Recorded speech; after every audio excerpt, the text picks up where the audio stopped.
streets, blocking the roadway. You are unlawfully assembled. You need to disperse immediately or you will be subject to arrest. Do it now. The McDonald's, the window is broken into again. We saw a couple other stores broken into and looted. Tear gas has been thrown, water bottles we witnessed being thrown at police. Tear gas. Tear gas. There's tear gas just dropped right near us. It's going to get very bad here if we don't have masks. Yeah, so they're throwing it back. There are a lot of beanbags being shown and tear gas.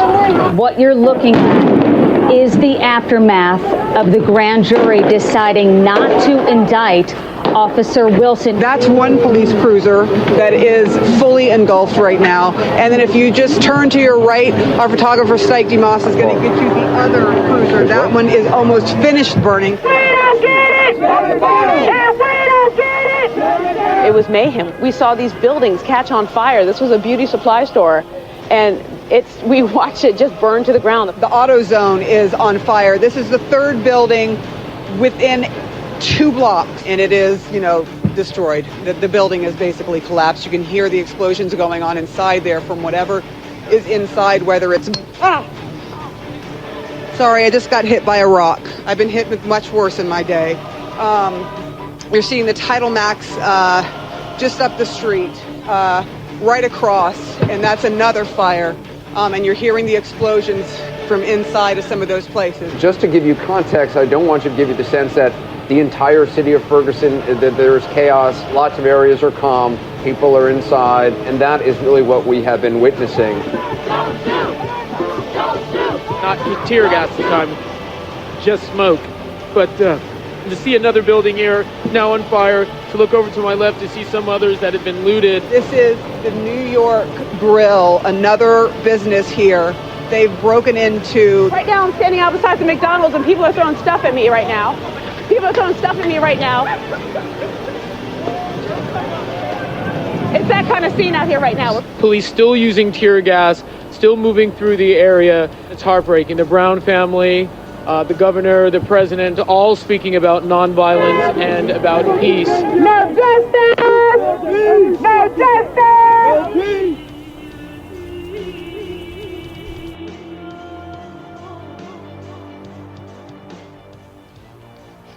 And welcome to Enough with the BS podcast. Thank you for listening, however, wherever you may be listening. We took a week off last week, but we're back for this week.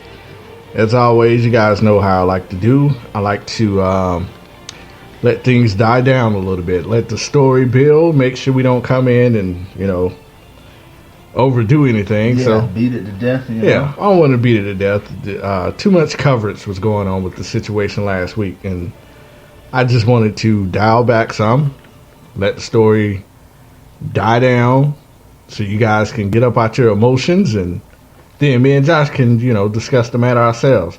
But to our listeners in Charlotte, I hope you guys are okay. Hope you're safe. Hope all the rioting has stopped and calmed down. Prayer goes out to Jose Fernandez's family down there in Miami. Since the last podcast, we had a passing for one of the greatest pitchers in the game. Jose Fernandez died in a boating accident. And also locally here in Anderson, had a child. Well, there was a shooting at an elementary school, and a child lost his life. Now, I don't know the legalities behind it, so I'm not going to mention his name. But prayers go to that family down there in Anderson, South Carolina, and it was a tragic situation. Before we start everything off, just on that note, guys, cherish every second that you have with your child, because of course, you never know. Yeah, you never know when it might be the last time you see him. Sorry about the static. We got all kind of stuff going on here. But hey, welcome to Enough with the BS podcast. Let's get some music popping. Josh, what's been going on, man? How was your past few weeks? It was pretty good. Like you said, I finally got to sit down and watch the Panthers suck it up. That's about it. So yeah, watch my Panthers get beat down 2 weeks in a row. Yeah, we're definitely going to get into them on the next podcast when we get back into sports. But if you guys who do listen to the show are familiar with the situation, the show that we had before this one was called Be Like Martin or Be Like Mike. Mm-hmm. And it was mostly kind of, I wouldn't say a spinoff, but it was more like an answer to the question. We're getting a lot of backlash because of the protesting and all the situations, and you have people coming out like Adabo Sweeney and others, Trent Dilfer, saying, why don't you be more like Martin Luther King? Yeah. But what I was saying was, Martin Luther King these days can only get you but so far. And even back then, we saw where Martin Luther King got him. Yeah. Death. I mean, not trying to beat a dead horse. No pun intended, but that's what happened. Ultimately, he was killed. Yeah. And I was saying, sometimes, depending on the situation, maybe you need to be more like Mike Tyson. Be a little bit more aggressive. Let's take it, hey. But do it in a more strategic. Mike Tyson, say what you want about the dude. Strategically, he aggressively psyched his opponent out. Of course. Now, they were scared to death of him. Yeah. But his opponent was already beat before they got in the ring with Mike Tyson. So that's the comparison I was trying to make. When you guys are taking a stand towards police brutality and injustice and unequal rights to African Americans, beat your opponent before they even step in the ring with you. That's true. Do your research. Yeah, do your research. Know your rights. Get some of these people out of office. Elect your own into office. Educate yourself. Beat your opponents before you battle them. Yeah. Just like Mike Tyson. That's what I was trying to say. But on this second episode, that was more attacking kind of the outside. This is going to be attacking more of the inside. And here we go with our free publication. 4-year degree plan. I'm not even naming the university. Cut them off. Because you're not paying me. No. If they would like to, they can email us at any time. Anytime. That's podcastingthebs@gmail.com. There you go. Back to Ninth Wonder and what I was saying. But this episode is not going to be per se attacking the inside, but I just had a couple of questions as if we're going to make any changes, if we're going to be like Mike Tyson and beat the opponent before we step in the ring, well, we need to beat ourselves. Okay. Because ultimately, we are the problem, not the ultimate problem. Mm-hmm. And so I take that back. I'm not going to say ultimately. Yeah. But it starts with us, with certain situations. Yeah, if we're going to have to see change, there's going to have to be changes that we need to make within the black community. Mm-hmm. Or not even, yes, the black community. I say that because that's the topic at hand right now.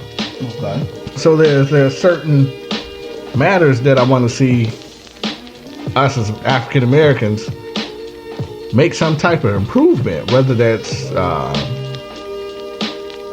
building relationships with police officers somehow, building more of a communication rapport with the police officers, or whether it's more neighborhood watches, something, some type of solution. But I ain't even stick to the notes. I'm going way off subject. Anyways, so Josh, and I mean, I wanted this episode to be, I didn't even want us to talk about it. Yeah. I wanted to mostly hear from the people. So what I did, man, I put out this post to Facebook. Okay. And I mean, I know over like 400 people, quote unquote friends, on Facebook.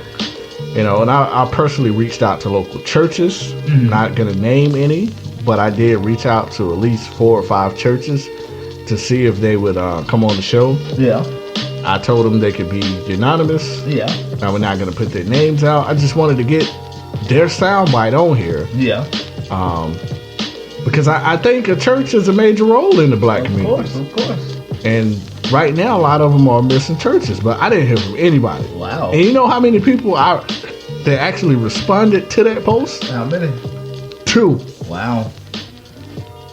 2 people. I'm going to read one of their posts and The other one, and oh man, I'm just gonna have to pull it up on my phone and play it that way. I thought I had it saved, but I don't. Eddie Barnes, good friend of mine, used to work with him at Foot Locker. He's now a minister in North Carolina. Okay. And my friend Amos Valentine, that I went to Carolina High School with, who's also a minister. So I was able to get 2 ministers. Yeah, that's something. But, you know, considering, you know, I saw all these millions of opinions floating around Facebook on how they can fix the issue. And I mean, to only have 2 people respond is kind of disappointing, man. I said, give me a 3-minute soundbite. 3 minutes. Nobody can do it, huh? That's it. And it's like, I mean, all these people, and I'm not attacking, you know, anyone, but I mean, we all sit in our nice house on our Wi-Fi connection on our $600 phone, and we talk about what we can do and what we will do and all this, but nobody's really doing nothing. Like you said, you put that post out, 2 people responded. Yeah, I mean, we don't have no leaders. And these Al Sharpton, and who was the other one? Jesse.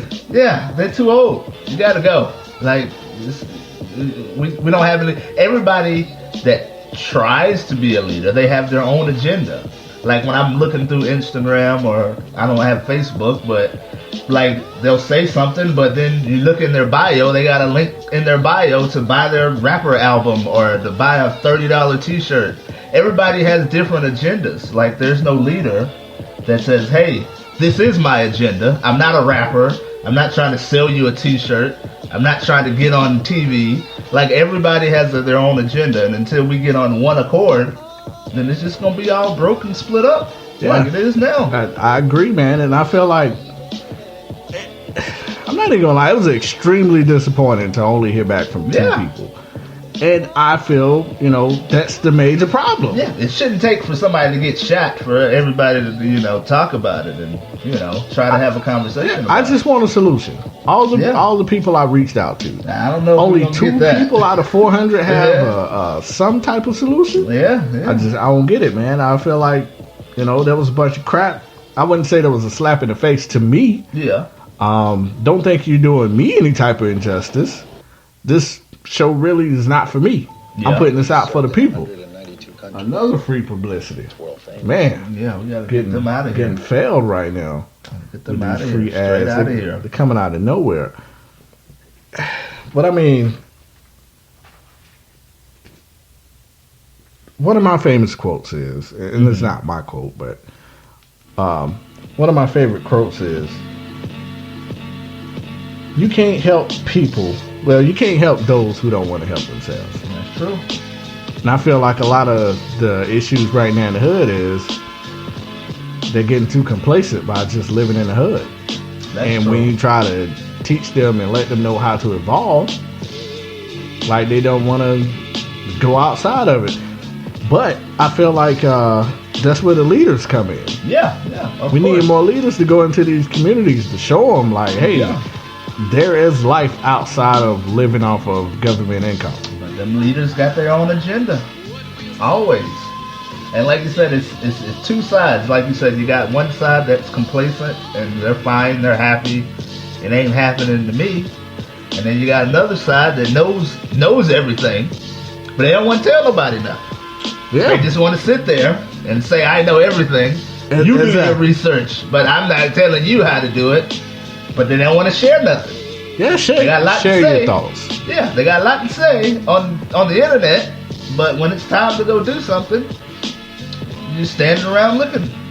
And I would say I'm lucky enough, you know, to have you as my brother. Yeah. But I also have 2 other people that I turn to besides my wife. Yeah. If I need any type of guidance, and one is Adam Jones, who means the absolute world to me. I mean. I know you guys probably probably sick of me talking about this guy, but that's literally like my brother. Like that guy means the world to me.